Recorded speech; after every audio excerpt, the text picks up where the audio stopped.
Gone Home is a modern take on the point-and-click genre of video games that was released by indie developers Fulbright Company in the summer of 2013. It was created and funded entirely by three individuals by the names of Steve Gaynor, Carla Zimonia, and Johannemann Nordhagen. The three had previously worked together making DLC campaign for Bioshock 2 and wanted to try their hand in making their own original project. The aim of the project was to create a game with no other people, no other characters, just the player in a single environment. The game is set in 1995, which was a deliberate choice by the developers, as the game's mystery would be solved in 30 seconds if it was set in today's age of digital communication. Gone Home launched to massive critical acclaim, earning tons of perfect and near-perfect scores. Killer Combo! Monster Combo! King Combo! Ultra Combo! Combo Breaker! Wait, what? How could a game so praised and adored by the critics get such a lukewarm reception from gamers? Is it some kind of conspiracy? A controversy? No, this could only be the work of the most evil force known to man. Feminism!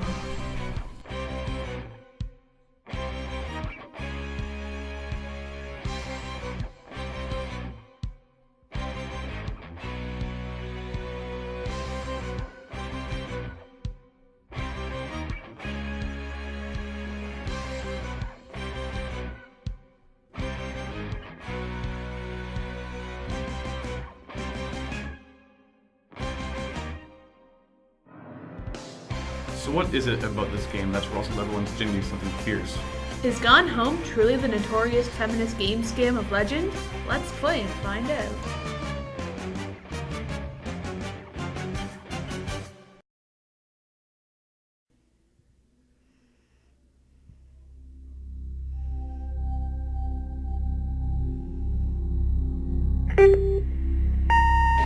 Hi, Mom. So I got my ticket home from Europe. I get back on June 6th, but it's a really late flight because that was the cheapest, so it gets in at midnight. But don't worry, I'll get a shuttle from the airport so you don't have to pick me up. Like, really seriously, you don't have to. Okay, so, love you. See you soon. Bye.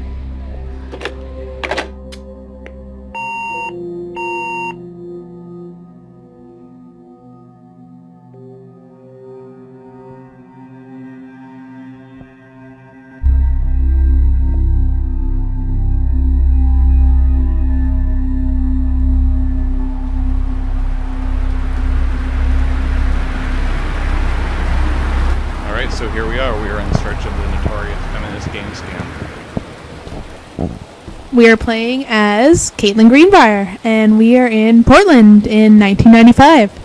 I think we mentioned this earlier, but 1995 was a deliberate choice because if you had a cell phone in this game, it would make things really, really easy. Like, there wouldn't even be a story. Grab Christmas duck. It's a pretty cool duck. $5.99, just like this game. And now we have a key, and we're going to try and open the door with this key. But what's this?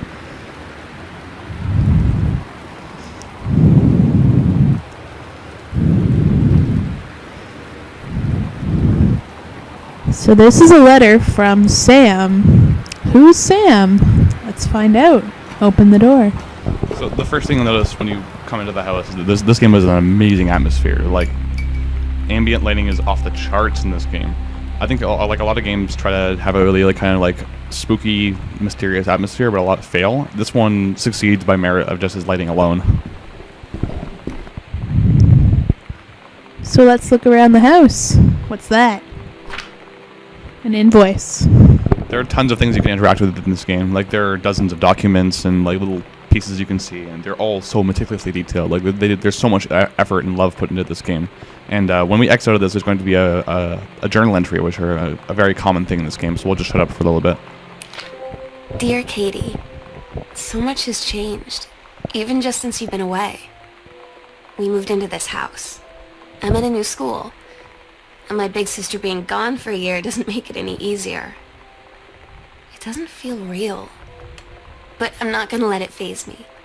I used to tell you everything, and if I can't do it in person, because you're off gallivanting around who knows where, I'll tell it to this journal, just like I was talking to you. So Sam is clearly someone related to Caitlin. we probably think a sister maybe. So we're gonna poke around the house and see what we can pick up that tells the story. There are so many things you can pick up in this game that serve absolutely no purpose. They're just there to build the world and add to the narrative. Like it kind of creates immersion when like this house is fully stocked with all the products you need to live. Most games have these sparse areas. Like if you're playing like the Elder Scrolls Skyrim, like the houses don't have anything you need in them. Like they're people you couldn't believe that people live here. But this game does a very good job of making you believe that this place is habitable. It's very real almost, and I personally really like that you can poke around at absolutely everything. Even though not everything serves a purpose to the story, there's really important little details here, like the inscription here. One thing you probably noticed this by now, but this game is a very, very heavy promoter of narratology over ludology. Like the gameplay is very simple. It's just your basic point-and-click adventure. Not much else interaction. You can't jump. You can't run. All you can do is move, zoom in, and crouch.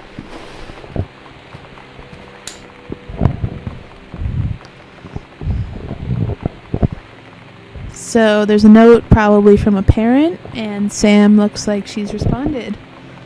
Daniel is a weirdo, and the only reason we hung out with him is that he had a Nintendo. We've all been there. I'm not going to play the message from the answering machine because it's quite long and a bit loud, but there's a lot of stuff in this game that just kind of like builds the backstory and adds to the world building. This is one of those things. You can pick up the phone, you can't do anything with it. You can examine it, all that kind of stuff, but it serves no real purpose. If you want, you can make as much as a mess as you want in this game. You can leave drawers open, you can pick up things, throw them around, leave them all over the place. It's the world's your oyster. You can do whatever you want. Another thing that's really interesting about Gone Home is that you don't see any other physical characters besides photos. You don't see yourself, you don't see any others, yet there's still a main protagonist in the story. And oddly enough, it's not the character you're playing, but the character you're learning about as you pick up the artifacts, which is Sam. Yeah, like, although Katie is the main protagonist, she's not really like a protagonist, per se. She's like a gateway that the player uses to access the world. Yeah, she has no real bearing on the plot whatsoever, but it's kind of neat to see her little comments on things sometimes. Like, if you mouse over this is like, hey, this is one of the postcards I sent. So that's the only real kind of insight to her character you get in the game, through these little comments she leaves.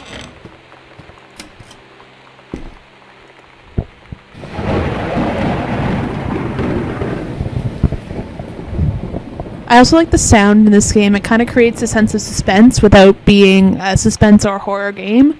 Although sometimes you do feel like something is going to jump out at you. You just don't know when or if that's going to happen. Oh my god. You are so lucky you finished high school before we moved into this house.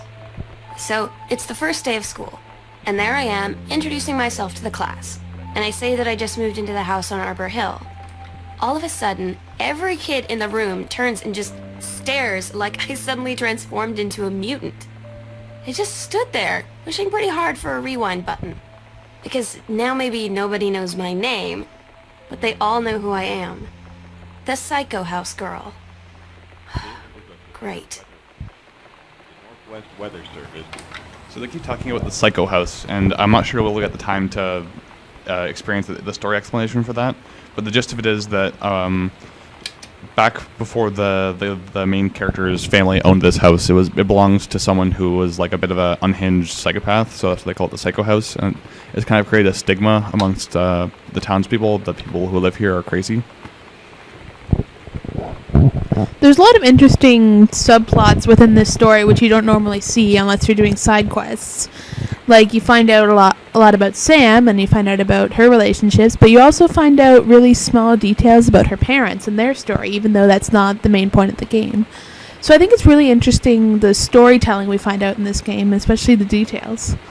Yeah, one thing I really like is that it is a period piece but being set in 1995, and it feels very, very authentic. Like, you can see this TV guide here, and all these shows are shows that actually did air back then. Like, they have the X-Files circled there. There's Labyrinth, like the David Bowie movie, Red Dwarf, Mork and Mindy, AFV. It's very, very dynamic in the way that they present this stuff. They even have RoboCop, which is a nice touch.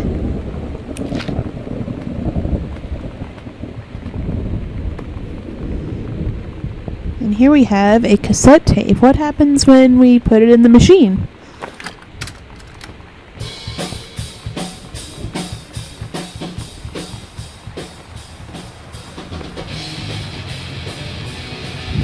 So I guess this book that you pick up, it seems pretty meaningless, but I think it shows a bit of the relationship between Sam and her parents. You know that feeling where the first moment you see someone, it's like they have a big gold star around them, and you have to get to know them? Well, there's this girl. I think she's a senior. She's usually dressed kind of punk, but sometimes I see her in this, like, army uniform. She's always drawing in this notebook, looking so intense. I had no idea how I would ever, have an excuse to talk to her. Till I noticed she and her friends hang out and play Street Fighter at the 7-Eleven every day after school. So this game's plot involves Street Fighter, which is awesome. Street Fighter is my jam. And the music you were hearing before was actually composed originally for this game. There were, I think, 3 or so bands that created original compositions because obviously they couldn't use any licensed music without paying fines for it. But the music is heavily inspired by the riot girl bands of the mid-90s, which I think is really interesting, and also tells a lot about the characters in this game. You'll notice here that this door is locked, and there's a bunch of things in this game that impede your progression, because you're not supposed to know what's behind there until you get a little bit farther in the story by reading Sam's journals. And that's kind of a neat organic way to go through it, because Katie is just returning from a long stay in Europe, so obviously she wouldn't have all the keys to the house right away.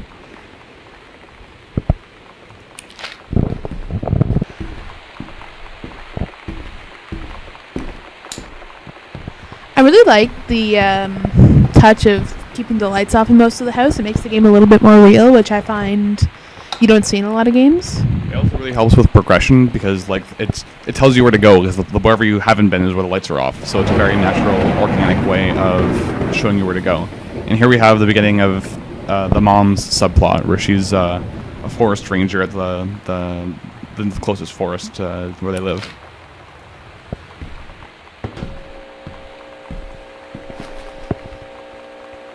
Now, this is really, really cool for me because this is amazing attention to detail.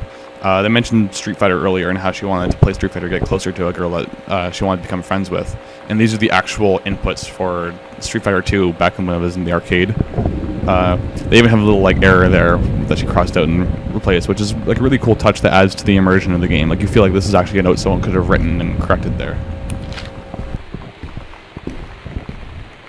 The 2 articles that we read about this were talking about representation mostly in games. The first one was in regards to Resident Evil 5, which had a very well-documented controversy about being racist because there were a bunch of African characters in the game that you could either shoot and kill for the purpose of shooting and killing, or who were just very stereotypically African. The way that relates to this game is, if you haven't guessed by now, the girl that Sam wants to become friends with, they end up getting in a homosexual relationship with each other, and that's a really big thing. Is you don't see that too often in games played in this way. It's presented very delicately without any stereotypes or irony to it. It happens very organically, but a lot of people saw this as there being a weird social justice warrior agenda to the game. Although, as you can see, it's not really in the forefront of the game. It's just part of the story, and it happens very naturally, that's the way things are supposed to be. But in saying that, there is the representation there, and representation matters a lot, especially in gaming, which is so male-dominated. You have a female protagonist and a female playable character, but they don't focus on the sexual nature of these characters, such as, say, Lara Croft, because you see her character, and although there is not a sexual storyline there, people still sexualize her body. So I find with having a first person, not seeing any characters there, you get just the story. Yeah, one thing about this game that a lot of people say is that it tries to further some kind of agenda, and that implies there's some kind of nefarious purpose to what the game's doing, when in truth it's just trying to tell a story in the most organic way possible. And I think that just including elements of a homosexual relationship or representation of some sort isn't necessarily furthering an agenda by itself. It's just including a narrative standpoint. let's say, Harry Potter that wasn't trying to further a witchcraft agenda. It was just trying to tell a story involving witchcraft.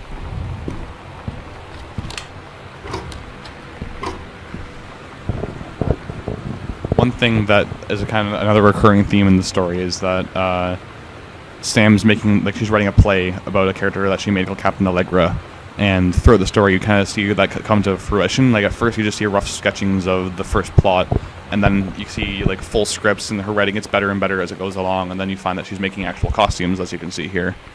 So that's another neat touch to a subplot.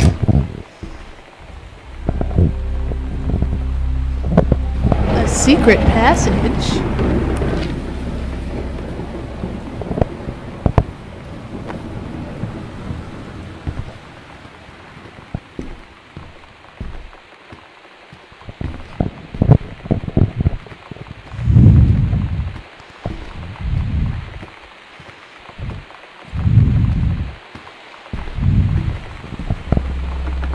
And here we have a panel.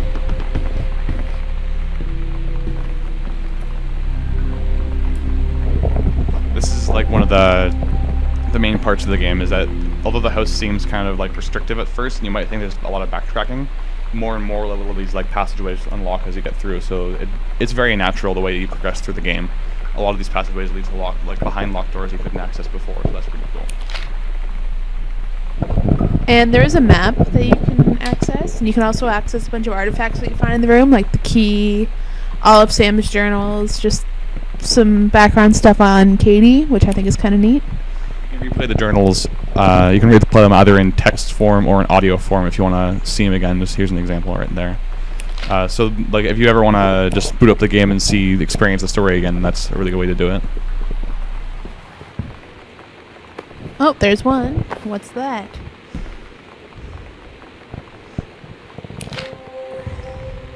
At Todd's brother's place after the show, there was only a futon to sleep on, so Lonnie and I shared it. The lights went out. I was turned toward her. My eyes started to adjust, and then I could see she was looking at me, too. In the dark, she smiled. My heart was beating so fast. I rolled over. I felt so, I don't know, nervous. After a minute, she put her arm around me and was so close and whispered in my ear, "I really like you." I just nodded my head, and I really hope she could tell. I really hope that she meant what I think she did. I felt like a shook-up can of soda ever since. I hope we have the chance to talk before I explode. So yeah, we kind of like that. This is her transcriptive part of her Queen Allegra story that we showed you earlier. But it happens very naturally. It's just kind of a teen love story, but there's a mystery to it, you know what I mean? I kind of really like that. Yeah, like, everything isn't just spelled out for you. You got to do some inferring in order to understand the entire story. But I think that the way it's presented is very good. The voice acting is top notch. A lot of these actors, this is the first job they've ever done, but they do an amazing job portraying the character's emotional state and whatever they need to show in their voice. I think a lot of games can learn from this. Like, there's some games that are really storyline that have terrible voice acting, but this game does it really, really well. I didn't get a chance to mention this before, but there are some really cool, faux Nintendo cartridges here. Obviously, they couldn't use real Nintendo cartridges for copyright reasons, but they had this one which looks like a parody of Gradius, and this one which is almost like a parody of Final Fantasy, as well as this one over here, which is like Bubsy or Sonic or something. I don't know. It's really cute, either way.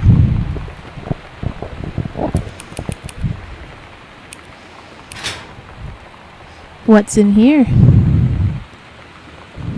So we find out that's what Lonnie looks like.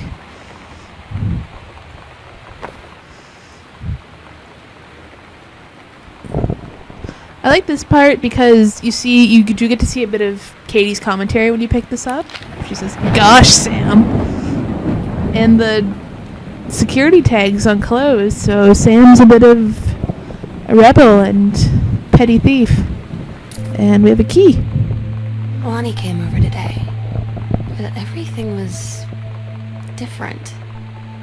She was sitting at my desk chair, and she wouldn't look at me. Finally, I asked her what was going on. She said she felt like she'd done something wrong that night in the city. Like I must think... But I said no. There was nothing wrong. I just wanted to say... But I couldn't find the words. I felt like I was gonna cry, but I wasn't sad. She got up and sat next to me on the bed. I looked at her. Lonnie, do you think you could ever... And that's when she kissed me.